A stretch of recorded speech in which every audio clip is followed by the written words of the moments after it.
So recording will start in a bit.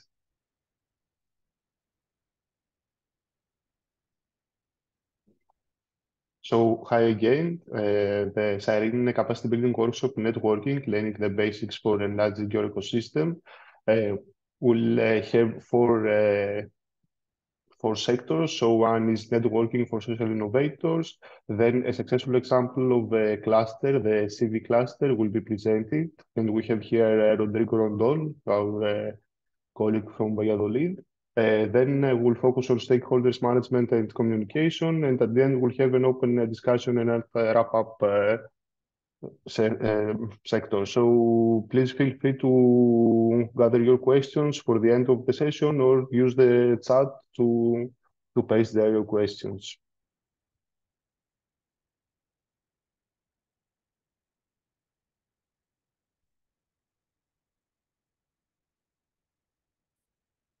Excuse me, I'm trying to share my screen.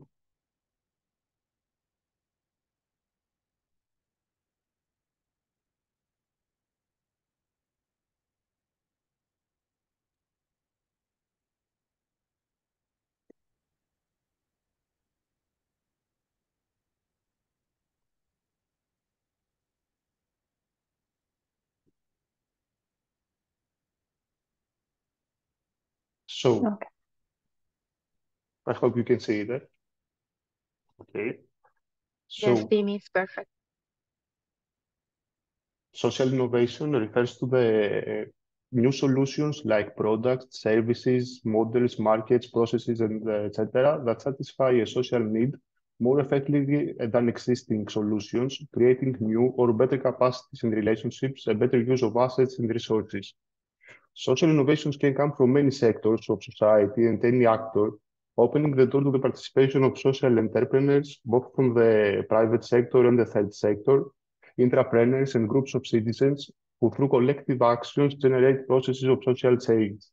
This situation complicates the implementation of this type of innovation, since it requires a greater articulation between actors and better communication and dialogue processes.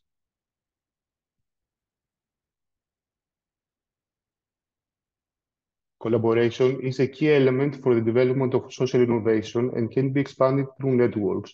Each network player with his specific knowledge allows integration to the others. Collaboration networks are multi-stakeholder structures which are coordinated to achieve common goals by combining their respective efforts. When these exchanges occur, relationships, learning, and possibilities of partnerships emerge. This exchange is a real possibility of creating alternatives and solutions which individually would not be possible.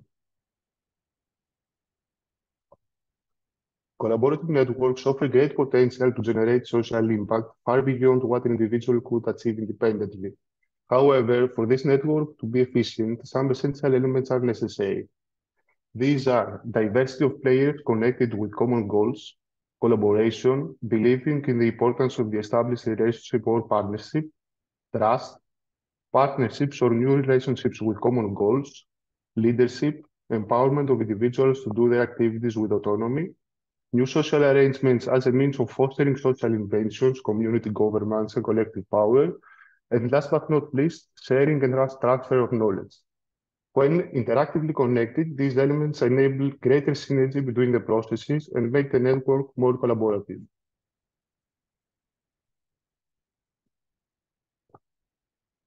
Despite high hopes, hard work, and significant investment, the social innovation sector has experienced countless partnerships that have failed to live up to expectations. How are some collaborations able to achieve spectacular results while others fail? Research on a range of successful networks has identified a common pattern of factors that are essential to effective networking.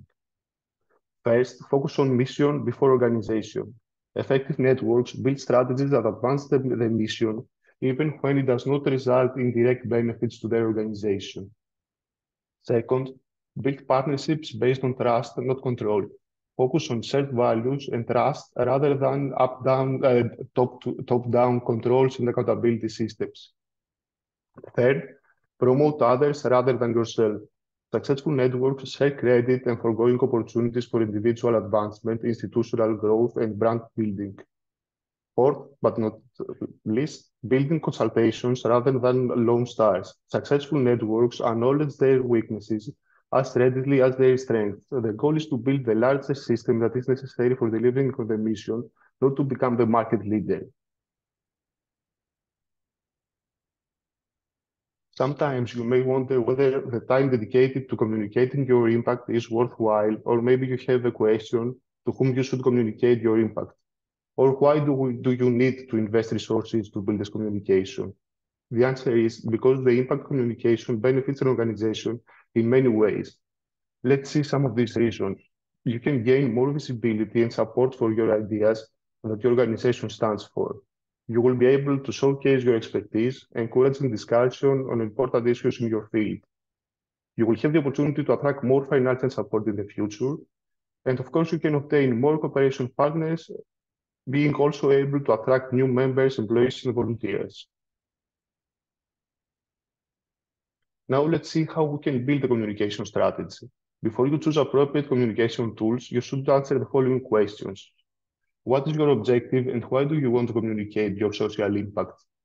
To whom will you report it? Is it project leader, donor, organization, employee, volunteer, authorities, or is it general population?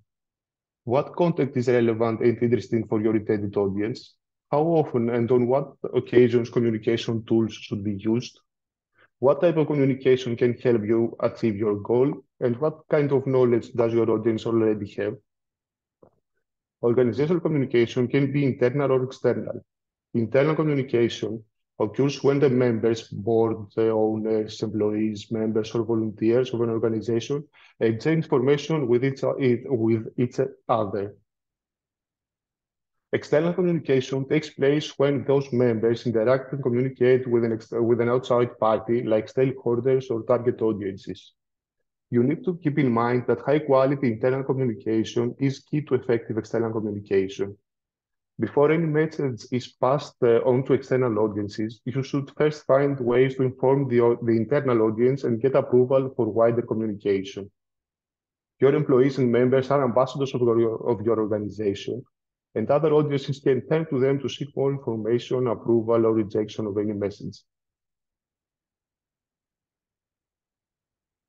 Now, identity is a strategically planned, internally and externally implemented representation that relates above all to the entity's distinctive and unique characteristics. At the same time, it is an extensive and coordinated presentation of what the organization is, where is it going, and in what respects it is different. As such, identification relates to the mutually dependent characteristics of the organization that make it specific, stable, coherent, and recognizable. Organizational identities are built up from the physical, operation, and human characteristics of organization that ought to be closely interrelated. Organizational identity, therefore, needs to be a tangible business reality. It provides valuable raw material and forms the platform for all messages to be communicated by an organization about itself.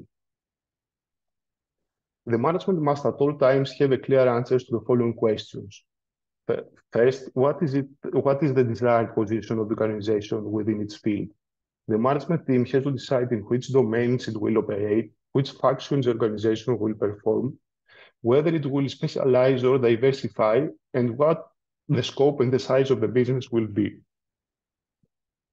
Second, does the organization strive for stability or dynamism? What is the organization's attitude towards change? Third, what kind of a citizen does the organization want to be? What kind of philosophy does it pursue in the relation with the surrounding environment? And fourth, what is the desired management type and philosophy? This question deals with issues such as centralization and decentralization of this in decision-making, qualities and characteristics of key personnel, the level of durability of planning, and the rigor of control. Now, when communicating organizational identity, we must keep in mind that it is not permanent and unchangeable. Organizations are faced with the paradox that they must be actual and adaptable at all times, but at the same time also represent continuity that guarantees security. This concept is called adaptive instability and demands that the organization must learn to constantly change and nonetheless stay the same. The core of identity must remain as it is and preserved through verbal and visual signs under the communicating identity. However, the meaning of signs themselves can change over time. The function of corporate communication is not only to transmit corporate identity, but also to express it and to continually reinvent it. The visual identity of an organization makes a company visible, tangible, and recognizable, and also defines a contextual framework for the context that the organization communicates. The visual identity is the visual part of corporate identity. Try to make your visual identity simple in order to be easily remembered, unique to be different from others, and aesthetically durable to be attractive over a long period of time. When creating a new or modifying your old visual identity, first set goals for the modification based on strategic aim. Second, prepare an overview of communication tools and suggestions for new communication elements. Third, replace the old system with a new one and support the change with a communication campaign.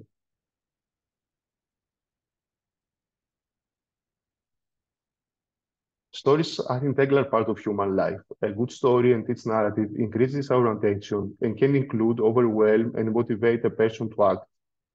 They appear to our reason and our emotions. A story is a very successful way of constructing meanings and reality, establishing and developing relations, and determining aims and purposes. We could even say that companies as social entities exist through stories. The organizational reality is determined by stories, and the organizational community can be brought together or separated by stories. An organizational story is a comprehensive narrative about the whole organization, its origins, its vision, and its mission.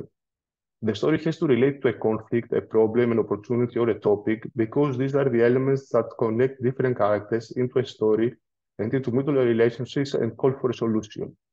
The main characters and their roles have to be carefully defined, but you also need to clearly establish their characteristics. All this leads to the plot of the story, which is the structure.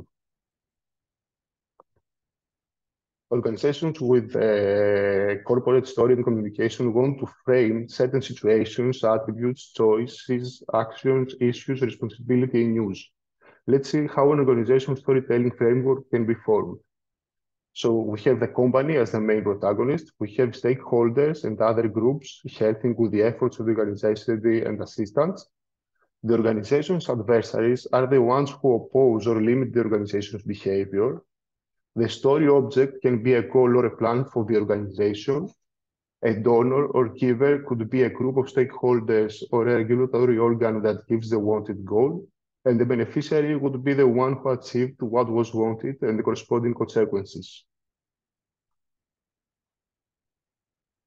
Social innovation consists in the creation of new messages in the society through communicative actions among many different social actors.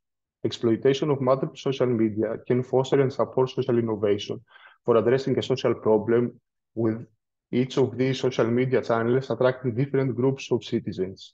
Let's see some practical steps for the use of social media. First, you need to create a platform. This would be a website or an app. Use your platform to upload content. Then you need to create your social media accounts. You need to build a community of social actors interested in a particular social problem to which your content will be propagated. Then you will create a campaign. For this purpose, a package of relevant multimedia content has to be created. Of course, then you publish your campaign. You publish and distribute your content in order to attract social actors and involve them in the discussion. You need to retrieve and monitor continuously activity insights and user interactions like views, likes, and comments. And of course, you analyze the results of your campaign and extract information useful for your next campaigns. Now, the projected image of an organization should be based on characteristics and identities that are real. Theory suggests that messages are perceived as honest, tend to be received faster, and have a greater influence on the receivers. In the organizational context, honesty means that an organization shares with the public all information that relates to real attributes of the organization. Organizations must also be capable of giving an exact and unbiased image of themselves. The third condition that needs to be met in order to create a desired image in the eyes of stakeholders is consistency.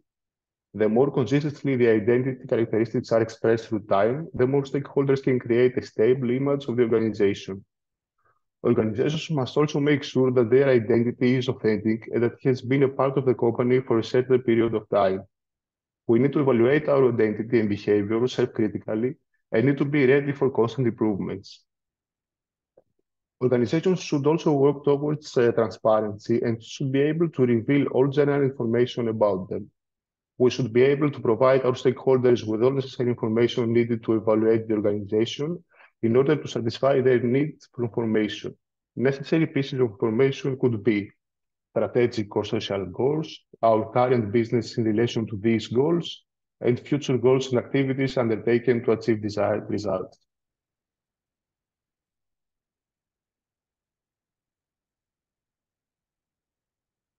So this is the first part of our presentation where we focus on the communication aspects. And now we would like to pass the floor to Rodrigo Rondon. It's our colleague from the cluster CV, a successful cluster from Spain. He will present the ecosystem activities and then he will help us understand how they manage their communication and networking activities. Thank you, Dimitris. Thank you, everyone, for listening. My name is Rodrigo Rondon, and yeah, I want to talk about the cluster CV. It's actually a great opportunity professionally wise for me, and I managed to work here for almost a year now. And I had the chance to present this by being part of the network of ECH Alliance. So thank you, everyone, for this opportunity.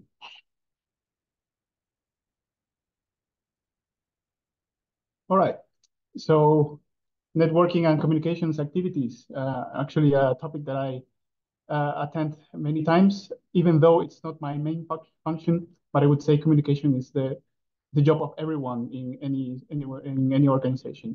So Cluster CV stands for Soluciones Innovadoras para la Vida Independiente in Spanish, and in English, it would be Innovative Solutions for Independent Life. So by the name, you can actually understand a bit of our company, but to understand it a bit more, we could first define what is a cluster. So a cluster could be defined as a group of firms, economic actors, and institutions that are located in the same place. They are working together. They have the sufficient scale to develop specialized expertise, services, resources, and so on. Sometimes clusters are referred as a concept or a type of entity, but also as economic phenomenon. You may recognize the Silicon Valley as one example of that kind of phenomenon. So having this in mind, talking a bit more specifically about our cluster, we were created in 2013 in Valladolid in the region of Castilla y León. We have national recognition, and we have this recognition because we are the only cluster which is in the health sector and is directly oriented to social services and the field of dependency and care. We deploy a great potential in technology centered in the person. Thereby, we always contribute to the economic development of our territory. That doesn't mean that we only concentrate in Castilla y León. We also try to spread the benefits of our organization throughout the country, and also we try internationally. We are a group of innovative entities of around 65 associates, and we're still growing. Since I've been working here, we've had 10 more, so that means 10 more in 1 year. So just so you can understand our ways of networking, I would like to show you our value chain. This is how mostly our network is formed. Of course, you can see the dependent people in the center because these are our main beneficiaries, the disabled, elderly, or chronic patients. They for sure have demands in different needs and social health needs that are very different from an average person. And of course, there are many social challenges that come with the region that we're living in, and many challenges that we have to tackle depending on everyone's situation. So this has to be a work a joint work in between different actors. So the um, the different parts that you see all around this circle are representative of our associates. These are the kind of associates that we try to have in our cluster. So first of all, we try to bring technology to be able to for our beneficiaries to have a more independent life. Of course, technological firms are very important for us. They are maybe doing design or pilotage of development of different solutions. And that would be one part of our quadruple helix that we tend to call as to recall our ecosystem. On the other side, we have our beneficiaries, of course, who are being benefited by this, but they are represented by different entities such as a caring service for the elderly or the disabled, or centers that are specialized in taking care of them, and of course hospitals or these kind of organizations. We also try not to connect only these two, but we also have two others that we found very important for our network to be scalable and to have a bigger impact. So universities, technological centers, and are very important for us. We have some universities also in our ecosystem. So they also help us to develop new ideas, make new projects, make working groups that are very beneficial. And finally, we have the public sector. We cannot forget about them, because with the help of them, we can actually make a bit of an influence in the ways of how the region is being managed in these different aspects, especially in social and healthcare. So these are our associates. You can see the quadruple helix in all of this chart. And you may not recognize many of them because most of them are Spanish companies or entities. We're actually a non-profit, so we taking account every kind of entity that could be beneficial to the sector. Maybe you could recognize the Red Cross, which is in here, in the representatives of users and service providers. So you may have an idea of what kind of associates we have.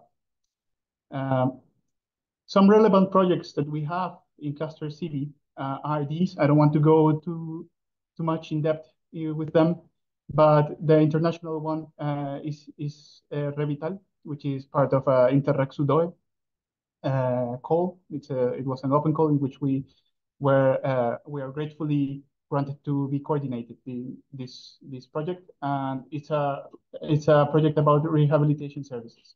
But just so I don't lose you a bit, I will just explain maybe one very interesting project that we have. It's called Smart Sports Analytic Toilet, and you heard it right, it's toilet. And that is because this project is very interesting, as in we take samples of people in real time by using a urinal, and then we can actually, by analyzing the urine, have some analysis of, or some, we can detect actually indicators of fatigue. And this is supposed to be installed in sports centers, where many of our type of beneficiaries, or also like older people, can assist and have this kind of information. Of course, there are many things that you have to have in mind in order to comply with the privacy aspect, but it is a very interesting project. So these are the kind of technological projects that we try to bring to people. There are many more, and I welcome you to visit our website to know more about them. But now I'm here to talk about communication, and this is the important part. So we have talked already about internal versus external communication, and we have to make sure that we define the difference of interests in between these big groups. So certainly this is something that you have to have in mind at all times, and we try to do our best in Cluster CD. We define the tools and means of communication. They can be digital, mainly people for communication try to go digital all the time, but non-digital are also as important. We try to identify the best communication channels for our different audiences, being internal or external, and we create and establish repeatable communication actions. I say repeatable because not that we communicate the same thing all the time, but the structure or the ways of communication should be repeatable but editable as well, so we can have a protocol in terms of being quick in this communication. We have to be very agile with this. We also lever on our strongest allies to boost our communication. Collaboration in here is a must. And if we want to reach everybody, we can also try to come with our best associates who have a bigger reach in the world. So we also identify our strong points and we constantly try to improve our strategy. So just so you have an idea, I have my website here, where our website. This is the main page. You actually see this picture because we are having our 10th anniversary next week, and you are very welcome to come. You can actually go to castercv.org, and if you fill in the description and you are able to travel to Spain, you will be very welcome to come in here. And we also have an English version. This is actually how the website usually looks. And we try to take advantage of our platform in here because this is actually a very big announcement. We try to have people know that this is a very important and free event that they should attend to. So we take advantage of our website for them to reach to the subscription very easily. We also have more other places in which you can explore a bit. I won't go in depth in here. I just want to show you which is our main tool. So how do we reach mostly to our associates and to the rest of the people who are not knowing us? We develop some mailing, like as simple as that. We try to use our mails to just reach everybody. The thing is that we kind of tweak it a bit and we take advantage of the design that we can make. For instance, this is a webinar that just like this one that we were trying to promote, and we made quite a colorful banner that has an impact on the audience. So it has all the information it needs, and in the email, if we have to write something, it would be something very short. We have to be brief. We have to be very impactful on our message. And our main way of communicating with everybody is by developing a newsletter. We actually, for practical purposes, we have two different newsletters. One that we give to our associates and another one that we give to the rest of the world. So if you allow me to show you the newsletter, it's in here. It's also showcasing this event, as I told you, it's very important. But we are trying to give a clean image of all the information that we have available for everyone. As you can see, we have divided it in different sections. Of course, the most important news should be in the first. We also show news about us. We show the open calls that are available, so people can talk to us and say, hey, I want to participate in this kind of project. We also have news about our associates. We have information that could be interesting for them. We have our services right in the bottom. And we also have previous information that we have added before in the last part, so no one misses anything. So this kind of communication, I feel like it's very effective when you want to really give a good impact to either internally to your associates or externally to the rest of the world. So another way of reaching other people would be by organizing events. This is one of our main events. I actually missed it. I got hired right after this event, so I'm really sad about it, but maybe it's going to happen again. So FITECO is la Feria Internacional de Innovación y Tecnología al Servicio de los Cuidados. It was an international fair, which was very successful. But what if you don't have the money for this? Well, you can make a downscale of an event and you can make it a bit easier. This was a visit that we did a few weeks ago, in which we invited our associates to visit the premises of one of our main associates, which is Red Cross. And we had a very pleasant networking event. It was very fruitful and many talks were important in there. So we took advantage of that.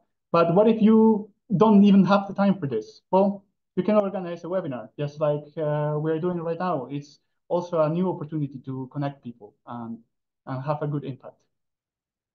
And what if that that's not even in your agenda. Well, you can also attend to events, and this is something that we do a lot in Cluster CD. My manager is actually listening right now, and she's as well in the pictures as in me.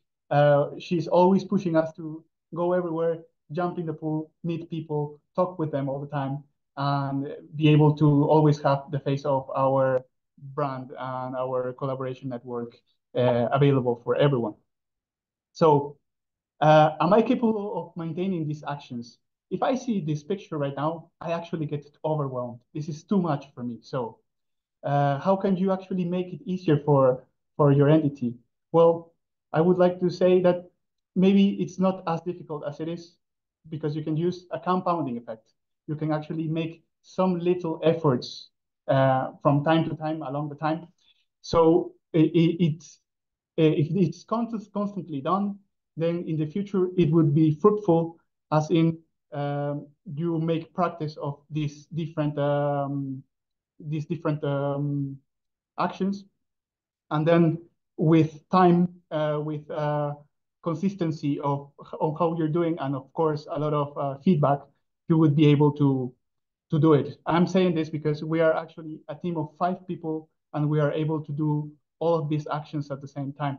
So if you have time, you can actually read a book that is called Compound Effect by Darren Hardy, which is talking about this topic. It would be very interesting on how you can actually scale up. But another way of scaling up is also participating in different networks. And this is something that is also very important for us because we also don't want to stay only in the region of Castilla y León. We want to be abroad as well. So you can see all the collaborations here that are in our hand. And they are come from very regional to national wise to very international wise as in ECH Alliance. So what are our next steps? Well, we want to make our network more vivid. We want to have a physical place for everyone to gather. So one of our plans is to actually gather all of them and showcase what they have in a technological hub that we're trying to develop. This is a project that could come soon. So our idea is that our partners, public entities, representatives of civil society, the industry, the academy, are all able to be part of this ecosystem and showcase what they have in our premises, and to be able to showcase it to the public. But also we are not competing with each other. We are actually welcoming other people or other entities that are not part of our network to come and join us. And this is actually the strategy that we are trying to do for our networking. So just to finish, sorry if I extended too much. We always try to have this in mind. Communications is everybody's task. Wherever you go, you have to bear in mind that this action that you're doing for your entity should be communicated in some way. So take advantage of that. Make some news or redact some news about what you just did in every action you have done. Take pictures. It would be useful. Transparency and openness translates to trust and commitment to our audience, for sure. Feedback is always needed, but in your communications, but you have to make it easy for everyone to give it to you. So you don't have to make it tedious. You have to make it easy for everyone to tell you what you are doing wrong.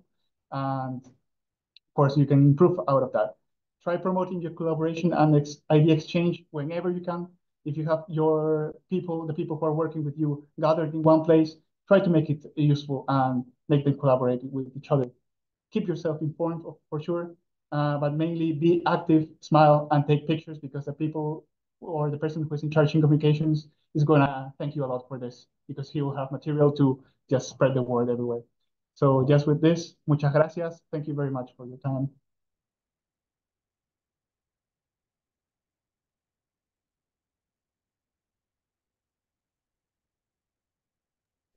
Thank you very much, Rodrigo. Very nice presentation and a lot of examples of effective communication and networking. Now, since our next part focuses on stakeholder management, I would like to turn to Andy. Thank you, Andy, for joining us. He's the Community Director of VCH Alliance, and I would like to have a short introduction from you for stakeholder management, some key advices or some key tips for before we go to the presentation. Okay, thank you for that. Brilliant presentation, Rodrigo. Fantastic to see our ecosystems doing stuff. And a great example, like many of our ecosystems, similar to those in Italy, but also across Spain, of successfully running ecosystems. But today is about how you engage stakeholders. Stakeholders are key to multi-stakeholder ecosystems. So I'm going to show you one picture and I'm going to give you 10, okay? 10 tips, okay? And if I only give you 9, there's a trick, okay? So, firstly, I'm going to show you a picture. Okay, let's just get to grips with what we understand by ecosystems, okay? We've shown this picture many times before, okay? But the important picture here is the circle, okay? The stakeholders that we're talking about are in that circle, okay? If you don't involve them, if you don't include them, you're at risk of becoming a talking shop, a network for companies just to talk to each other, or a complaining circle, or a network of very highly educated people that don't ever talk to each other outside of this network, okay? So it's a great recipe for disaster.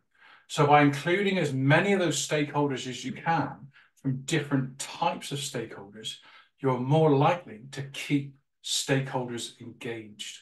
Okay, so remember that diagram when you're thinking about building and developing an ecosystem and maintaining stakeholders. Because if you don't have patient groups or you don't have carers, you're wasting your time. Similarly, if you don't involve funders or government bodies or companies or networks and associations or healthcare professionals, you're wasting your time. And where we've seen ecosystems that fail, and sometimes they do, is they don't think to include some of all of those stakeholder groups. Not all of them will come all at the same time, but you can invite them and include them. So I made a promise, one picture. That picture's done. Hopefully, I can't press stop for some reason. Hopefully, I should be able to go back to where you are. Dimitris, can you still see my screen? No, we Good. can see you.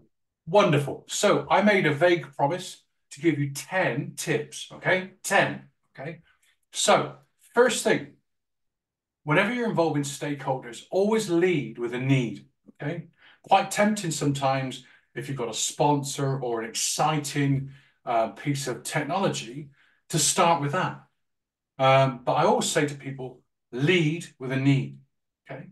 Because if you don't, you become a showcase, a demonstration hub, okay? Or at worst, a place to exchange academic papers. So that's number one, lead with a need first, okay? Because ecosystems, as you remember, are around matching need and solution, not around giving some solutions and then finding a need. That's the wrong way around. Secondly, I would say the most important and other consideration is to think that these ecosystems, as Rodrigo's just said, they need to be permanent. This is not a one-off, okay? You might want, to build a one-off ecosystem is a waste of time, because what you're looking for is a level of permanence. So people understand there's a regularity to it. Now that needs to be a little bit more than a yearly meeting, I think, because otherwise that's a kind of conference. So you want to bring in some sort of regularity that's maybe sometimes smaller, cheaper, online, as Rodrigo's just pointed out. So that's number 2. Number 3, I'd always involve, if you've got them, a local cluster. Why? Because they give access to startups, SMEs, and sometimes large companies who typically wouldn't think to actually get involved, okay?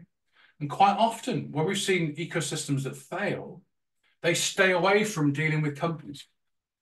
Well, you're wasting your time, because in that way, you're not going to get to match those needs with solutions. So it's important to work with your local cluster, unless, like Cluster City, you are that cluster. But not all our ecosystems are. That's where you're going to find solutions. But it's also, you're also, they're going to be able to use their different way of thinking, because people who set up companies, people who set up small businesses and spin-offs, sometimes think differently than academics do, sometimes think differently than patient organizations. And the way I've had it described to me is they sometimes think sideways. So they look at a problem maybe sometimes slightly differently than you would. So always think to include them where you can. Number 4, I always make sure where I've had a hand in the development of an ecosystem, a health ecosystem, is always include the local economic development leads from the city or the region or the country. Because don't forget, in most countries, healthcare spend is the largest area of spend. And yet in most countries, only a few don't, in most countries, it's seen as the largest burden. But if you think about that opportunity, very often it's the largest employer. It's the largest employer in social care. It's the largest recruiter. It's the largest level of spend. If you had an industry that was moving into your region the size of your hospitals, you'd have an economic development account lead. So go and speak to the economic development people and say, look, we're one of the large, this is the largest area of spend in this region. This is an economic development opportunity. Number 5, always, always, always run sessions that have got some mention about access to funding, grant funding, government funding, lottery funding, competitions, etc. Because cash keeps people interested. It helps to glue together some of those partnerships you're looking to foster for collaboration. Whether that's European cash or regional cash, or if it's cash from a local funder or a health insurer. Having somebody there to talk about the barriers to accessing cash, how to write successful proposals, will always bring along those slightly difficult stakeholders who don't necessarily see the value, such as companies and definitely universities.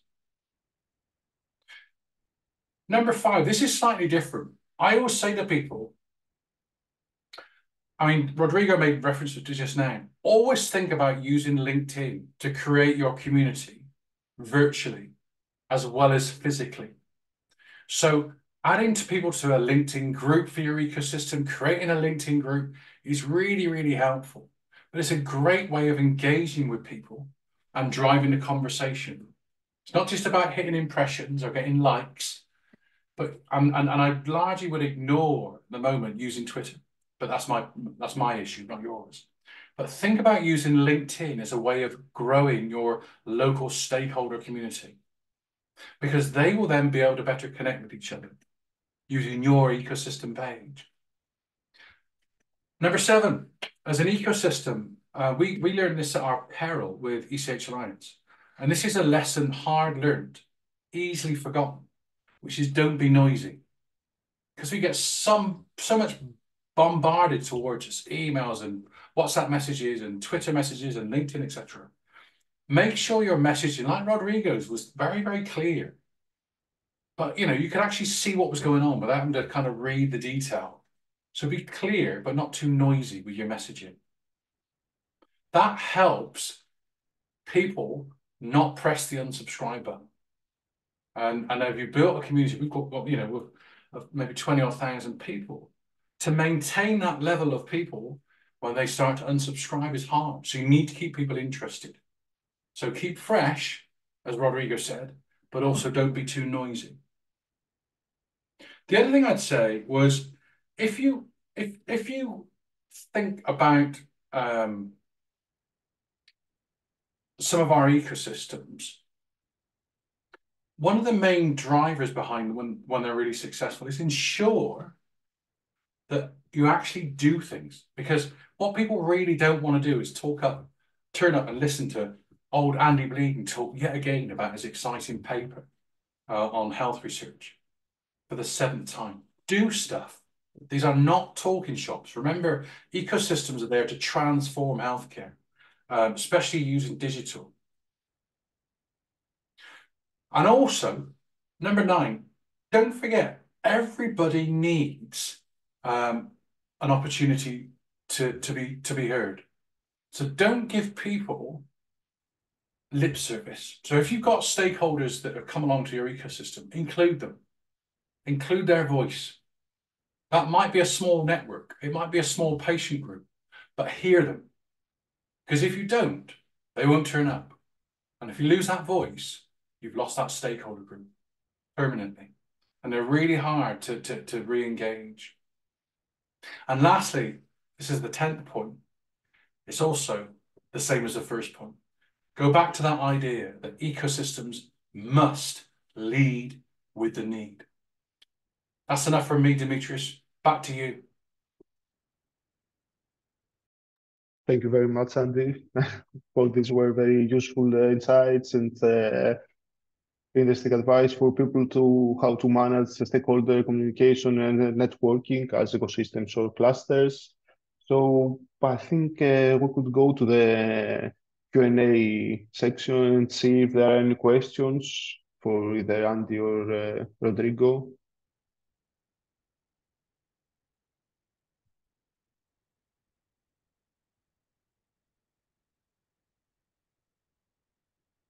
No? One question I would like to ask to Rodrigo was what are your next plans in terms of stakeholder engagement? Like, are you actively looking for synergies and collaborations? Do you run any relevant campaign? Well, by now we have come into a point in our networking process that we don't really have to do much effort into contacting other companies. They actually come to us, and that's part of a lot of work that we've done into making it available and open for everybody to reach us. And just as Andy mentioned, I mentioned Red Cross because it would be a firm that it's an entity that you recognize very well. But we have a lot of SMEs in our network. So having the openness for everyone to come and just reach you as easily makes it even greater. So our next step, it would be, as I explained before, to have our innovation hub a physical place. So attractive that everybody with intention of joining would just knock our door and just be able to network with us as easy as that.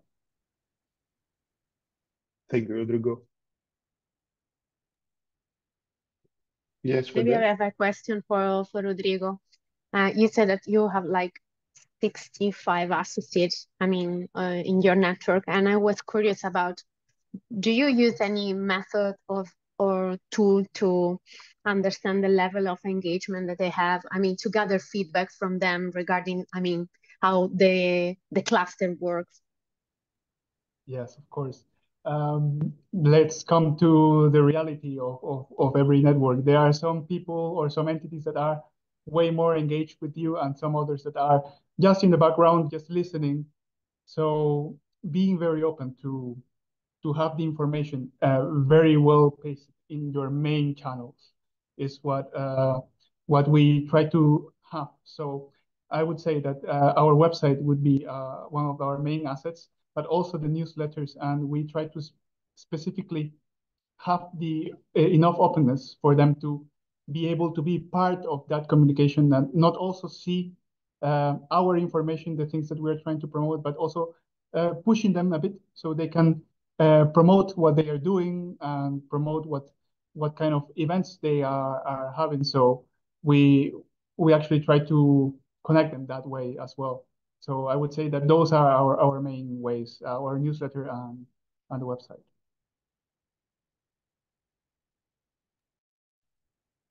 Thank you, Rodrigo. The other thing, I was just going to say, the other thing is, don't forget, actually, no, Tatiana, please, you come in. I didn't see you, sorry. No worries, Andy, please go ahead and then I can follow up with my question. The other thing, some of the guidance we get from our ecosystems is not everyone reads emails, okay? Not everyone can be bothered to read them, has the time to read them, or sees them in the order that you think they should do, okay? So as we learn, and all of you, I'm sure understand this, you get a lot of emails from people. Some of them are spam, some of them are not very nice, some of them are just wasting your time, some of them are so full of text you don't understand what they mean. So always assume people don't read your emails. Start off with that assumption, and then think, okay, how can I better get a message across? Because there are so many other methodologies, and we quite quickly always refer back to, well, I did send them an email, but they've not got back to me. So just assume people do not read your emails, and then think, how do I then speak to Tajana, for instance?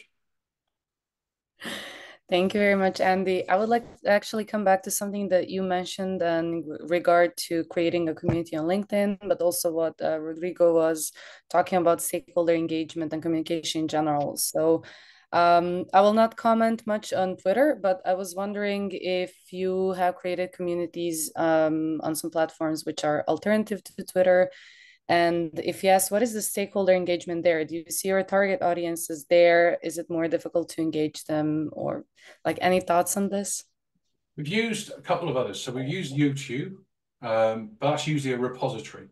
And when you see people who YouTube successfully, you realize we're not even touching the bottom of the ladder in the way we use YouTube. We just use it to say, okay, there's a video of the SIRENE project, and we recorded it. If you want to go and spend an hour and a half watching this video, go ahead. That's not how to use YouTube. YouTube's there to inform and educate, and to bring and build in a community. So think differently about YouTube than perhaps we often do. And I'm guilty of that one. We tried WhatsApp, okay? And we had a lovely WhatsApp community for all our ecosystem coordinators. Fantastic. If you want no messages for 6 months, and then I'll just pick you because I can see you, 17 messages in 24 hours from you, okay? And people think, okay, unsubscribe. Because the other thing with WhatsApp is a bit ugly. When you look at the messaging system in groups, and then you either get a feast or a famine. And by that, I mean, it's everyone says good night when they go to bed, okay? I'm unsubscribing immediately. Or the last message was from, how can I say, from Demetrius from 1976. Okay, so you kind of think, okay, this is not worth me even bothering to look at. I delete it. Lastly, with Twitter, it's noisy, it's full of lies, it's full of spam and adverts. So I hate it, but I've used it for years. However, it's not that good for engaging in communities because of the recent changes with the people that lead it, and all the spam bots that come with it. With LinkedIn, we've gradually sort of built up a strategy and a program of how we use that to engage with. So we have different groups for different people. And, very often if I know that I'll just pick somebody here, Fede's not responding to her emails because, like I just said, she doesn't read them, or WhatsApp messages because she doesn't read those, I'll get her on LinkedIn because I know she always reads LinkedIn because she's always on LinkedIn. I'm joking. So use those different tools in different ways. Other than that, I've yet to bother with Instagram because I have my own personal views about it. This is owned by the same people that own Facebook, but that's my problem, not theirs. Thank you, Andy. Rodrigo, how about you? Your thoughts? Rodrigo, maybe if you have any other platform that you use, I don't know. Yeah, well, we have used LinkedIn. We use it constantly as well. We try to keep it updated. And what we do is whatever material we have already made with our newsletter or our even internal communication, we recycle all that material into feeding and being able to have a constant publication of our activities.